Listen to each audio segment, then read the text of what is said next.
Hey there people, and welcome to Flip the Script. This is a one-time recorded round organised by Greeples with a little bit of help from Tommy and Veni. This is an RR where each person is given another player's footage to record their post-commentary over. So I'm taking this opportunity to commit to something that otherwise I would not be able to do. Last year I took part in Get On Point's Game of the Year podcast, which was hosted by myself, Sid Garcia and Cool J1, with special guest Shadow Lego 7.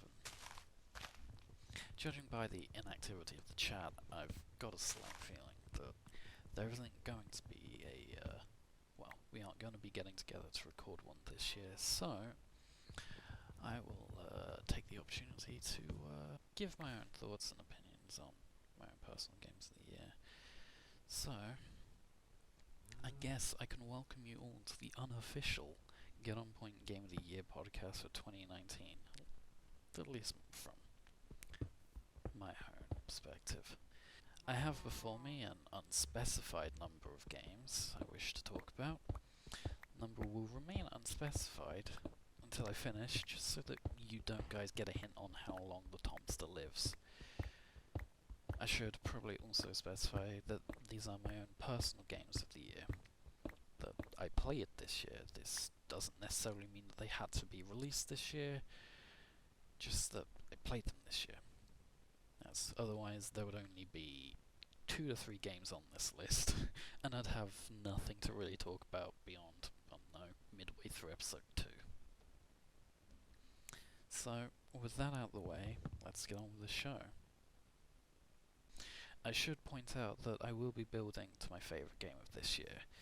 That does mean that the games that I will be talking about first are probably on the lower end of my list, but that doesn't necessarily mean that they aren't as good, just that I didn't necessarily vibe as well with them as some of the later games. I will be building up from ones that I enjoyed a little bit this year to those that I think are my personal games of the year. So, let's get it underway with Mark of the Ninja. Mark of the Ninja is a stealth action side-scroller, originally released on the Xbox Live Arcade in late 2012. This is by no means a new game. As far as I'm aware, this is one of the original indie darlings. Unsurprisingly, in Mark of the Ninja, you play as an unnamed ninja, a member of the Hisomu clan. This game starts off fantastically, introducing the early threat immediately. The opening tutorial sets the tone of the game and how it is meant to be played right out of the gate. An unknown group of heavily armed paramilitaries overrun the clan's campus, killing all targets on sight. You are brought into this, drawn out of unconsciousness after receiving a tattoo by a fellow ninja, who serves as the teacher through the tutorial. Progressing the tutorial teaches you the aspects of the stealth system, starting you completely unarmed and at the mercy of the soldiers. Mark the Ninja teaches you that the shadows are your greatest friend. The first thing the game shows you is how to hide. It tells you straight up that this is by far and away the best means of how to beat this game. Not only visually, but contextually, as letting the guards pass nets you points. Taking the unconventional path is often the intended route, so expect to spend most of your time in the vents, pipes, or moving along the ceiling.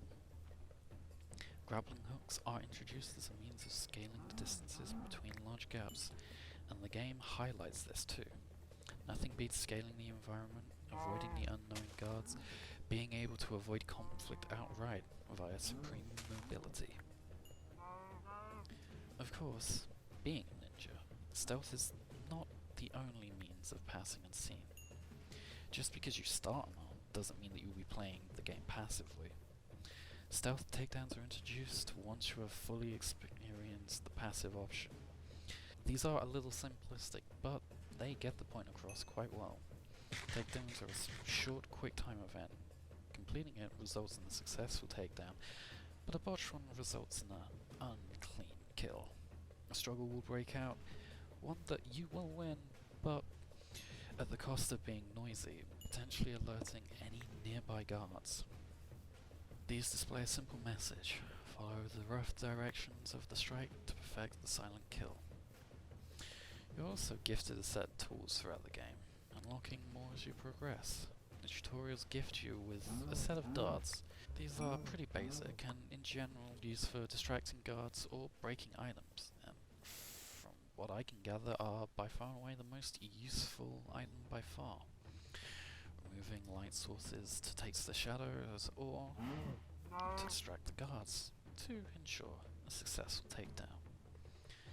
Despite the game being 2D, the game itself feels surprisingly open due to a collection of hidden collectibles, combined with the game providing optional side objectives. These are rewarding in and of themselves, and they don't really require you to go too far out of the way to get them, as mostly you will be exploring a good chunk of the level in order to find your way in to your target. The game amps up the difficulty progressively, introducing new threats as the levels go, bringing in dogs that can smell you out within a certain area, to laser tripwires, which set off the alarm if you move through them. However, they can be subverted by timing your passing through with a guard, who will briefly disable it as they pass through so as not to trip it when they walk through it. The ambience of the game, I'll be honest, is quite fantastic. The music is quiet but fitting, soothing the environment of the level. Nothing of a major note, but good at what it does. And the ambient in-game sounds are stellar. It nails the sense of crawling through ventilation systems, through soft, metallic plodding. It's also great at showing where the enemies are. The audio cues are on point, and the game shows this visually by showing the origins of sound waves, so that you are able to see roughly where they are. The game also does a fantastic job of limiting your scope of vision to only the area you are in, leaving everything else outside of it a darkened, blurred, and obscured area, helping to amp up the challenge, preventing the player from truly knowing what to expect whilst keeping each encounter confined. I'll be honest that this has been probably some of the most fun I've had in a stealth action game since the original Dishonored. The difference between 3D and 2D works in the game's favour. Though areas are relatively small, I feel that this works to mark the ninja's advantage, limiting the playing area.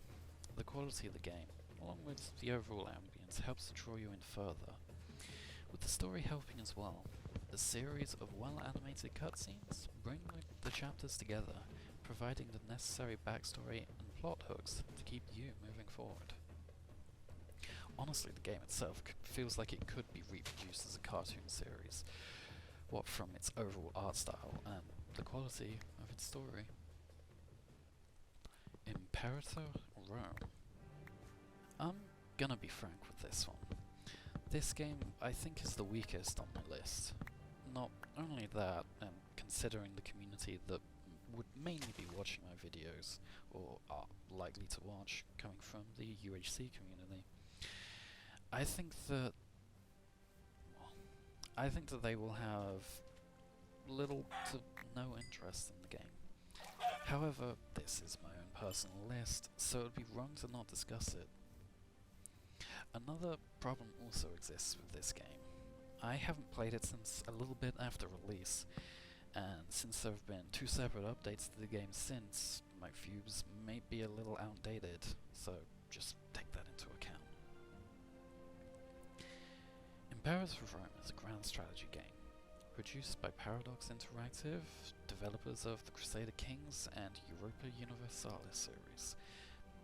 Europa Universalis being my personal favourite and probably the game that I've spent the most time on this year.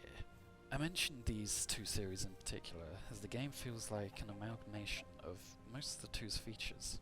Crusader Kings' character system, along with Europa Universalis' overall design and country and army management systems.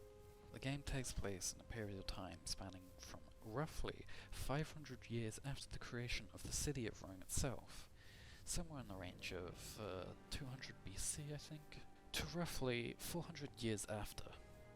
I'll be honest, I have no idea the current end date, as like every good EU4 player, I don't bother playing to the end, get the end date of the campaign. I rarely complete the campaign in the EU, so...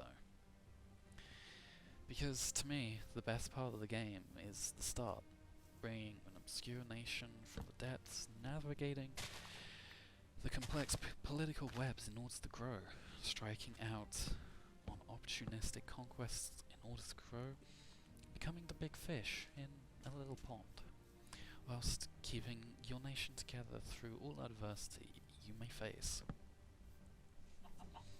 It's what I like most about these games. They are a challenge at the start, and you need to be careful with your resources. Imperator's quite good at this, but currently it just feels incomplete. It's not really fair to compare it to EU4, which is a game with 5 years of development time, compared to Imperator, which has been out for a little over 7 months at this point. It's a brand new release, but for me personally, it's a hard comparison to Schick. Enough being negative though. What makes Imperator its own game? What makes it unique? Well, first off, and I think the thing that draws me in the most is how smartly designed the overall game is, and the general presentation of the game itself. I personally love the map design. Moving from one area of the map to another, say Rome itself, to the far-flung reaches of India, it feels like you are scrolling across a globe. I think that is quite charming in and of itself. I do love the overall menu designs, though they do feel a little bare bones currently. The design of the menus are marble pillars in design, and carvings fitting for the area. It's clear that there's a lot of effort put into the game, but we'll get to that. The strategic goods in the game, produced in their own provinces, have a world of use. They can simply be traded away to other nations for a tidy profit, or they can be used in a more useful manner. Each resource can be tied to a unique bonus if there is excess stored in the province, or a global benefit for your nation if there is excess within the capital province. Certain military units cannot be built without specific resources. Boats need wood. Cavalry need horses. The heavier infantry divisions require iron, and the elephant horde require elephants. So, if you have the trading range, you might just be able to recreate Hannibal crossing the Alps with his elephants. The combat in the game feels a little bit more expanded than EU4, with a wider variety of units to compose your army with, along with introducing several different tactics and army compositions, making combat feel like a greater game of rock, paper, scissors, though your options will depend on your army composition. Some compositions may favour certain tactics, whilst others might not be fitting, but would help if you could compose your army to its requirements. The character system, made iconic from Crusader Kings, is present within the game, but it just feels like a bit of an oversight, at least as it was in the release version. It just feels horrifically underdeveloped. Options to interact with the other characters within your country and outside it feel limited and grossly underwhelming. It lacks the punch of Crusader King's greater interactions. I guess this is where I get into Paradox itself and its biggest issue. Paradox's core grand strategy games have almost always released feeling incomplete, but this is no different. Having to have some pretty basic features added in later, some of them even being added in as DLC, locking some vital game mechanics behind a disproportionately sized paywall. Take it from me personally. Due to gross amounts of DLC, Crusader Kings and Europa Universalis 4 are hard sells from an outside view. There's over £200 worth of questionably optional content. Some of it might be vital to the game, where some of it is just fluff. It's difficult to not be overwhelmed by it all, and that's what concerns me most about Imperator. I see the basis of a solid game there, but it's just not there right now. maybe after a few updates, it'll have all it needs to reach the level I was hoping. But as of right now, it's just a bit underwhelming. Enjoyable nonetheless, but not everything is there yet. Updates have been pushed out, and the game is currently on version 1.2, with 1.3, the Punic Wars I believe, on the horizon. And Paradox itself has shown to be receptive to criticism. So I have hopes that down the road the game will feel like much more of a complete product. Just hopefully the game itself is not plagued by Paradox's DLC policy.